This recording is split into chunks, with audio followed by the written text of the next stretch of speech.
জুলাইয়ের ঘোষণাপত্রে অনেক মূল বিষয়কে আড়াল করা হয়েছে। এই কিশোররাই দুঃসাহস দেখিয়েছিল, শেখ হাসিনাকে চ্যালেঞ্জ করেছিল। কোন কোন দলের ন্যারেটিভ তৈরি করার জন্য পুরানো ইতিহাস, কিছু গতানুগতিক কথা নিয়ে আসা হয়েছে। 16 বছরের ফ্যাসিবাদী জমানার নির্যাতন, নিপীড়ন, গুম, খুন, এগুলো মানুষের মনে ক্ষোভ তৈরি করেছে।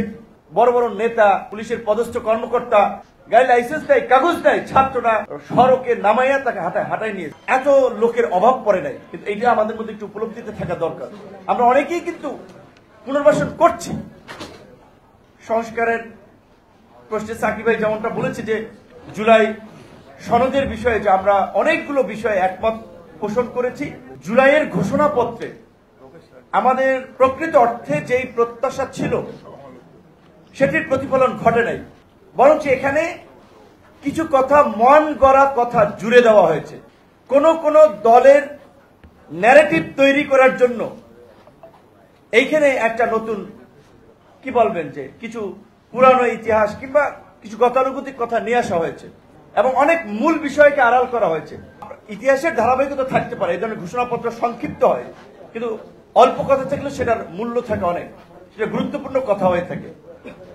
এই গণ অভ্যুত্থানের প্রেক্ষাপটটা অবশ্যই এই 16 বছরের ফ্যাসিবাদী জমানার, ফ্যাসিবাদী আমলের নির্যাতন, নিপীড়ন, গুম, খুন, এগুলো মানুষের মনে ক্ষোভ তৈরি করেছে, এগুলো মানুষকে ক্ষুব্ধ করেছে।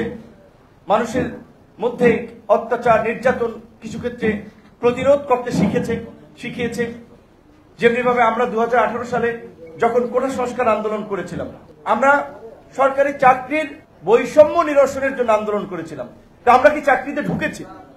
আমরা কি 18 সালে আমাদের যখন দাবি দেওয়া মেনে নেওয়া হয়েছিল প্রথম এবং দ্বিতীয় শ্রেণীর চাকরিতে, আমরা কি আন্দোলন বাদ দিয়ে দিয়েছি?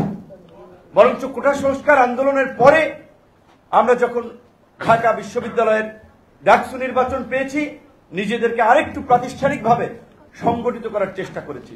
ডাকসু নির্বাচনের পরে ধারাবাহিকভাবে রাজনৈতিক সংগ্রামের মধ্যে দিয়ে একটা রাজনৈতিক দল তৈরি করেছি। এই 2018 সালে কোটা সংস্কার আন্দোলনেরই মাঝে আপনারা জানেন একটা নিরাপদ সড়ক আন্দোলন, যেটাকে অনেকে বলেছিল কিশোর বিদ্রোহ। এই নিরাপদ সড়ক আন্দোলনের এই কিশোররাই দুঃসাহস দেখিয়েছিল, শেখ হাসিনাকে চ্যালেঞ্জ করেছিল, ক্ষমতাকে চ্যালেঞ্জ করেছিল। প্রধানমন্ত্রীর কার্যালয়ের গাড়িতে মার্কার দিয়ে লিখে দিয়েছিল প্রধানমন্ত্রীর লাইসেন্স কোথায়। দেখেছেন অনেক বড় বড় নেতা, পুলিশের পদস্থ কর্মকর্তা গাড়ি লাইসেন্স দেয়, কাগজ দেয়, ছাত্ররা সড়কে নামাইয়া তাকে হাঁটায় নিয়েছে। এবং ওই ছাত্ররাই প্ল্যাকার্ড তুলেছিল রাষ্ট্র মেরামত চাই, আন্দোলনে রাস্তায় বন্ধ করে বলছিল রাষ্ট্র সংস্কার চলছে।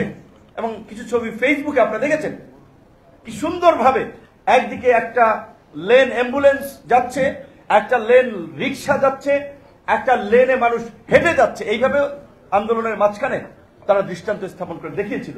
সত্যিকার অর্থেই এই ছাত্রদের প্ল্যাকার্ড থেকেই, এই ছাত্রদের স্লোগান থেকেই আমাদের মনে রাজনৈতিক আকাঙ্ক্ষা জন্ম নিয়েছে যে না, আমাদের ছোট ভাইয়েরা, আমাদের কিশোরেরা, তরুণেরা যখন বলছে রাষ্ট্র মেরামত করবে, রাষ্ট্র সংস্কার করবে, তখন আমাদের কাছে মনে হয়েছে যে আমরা চেষ্টাটা করে দেখতে পারি।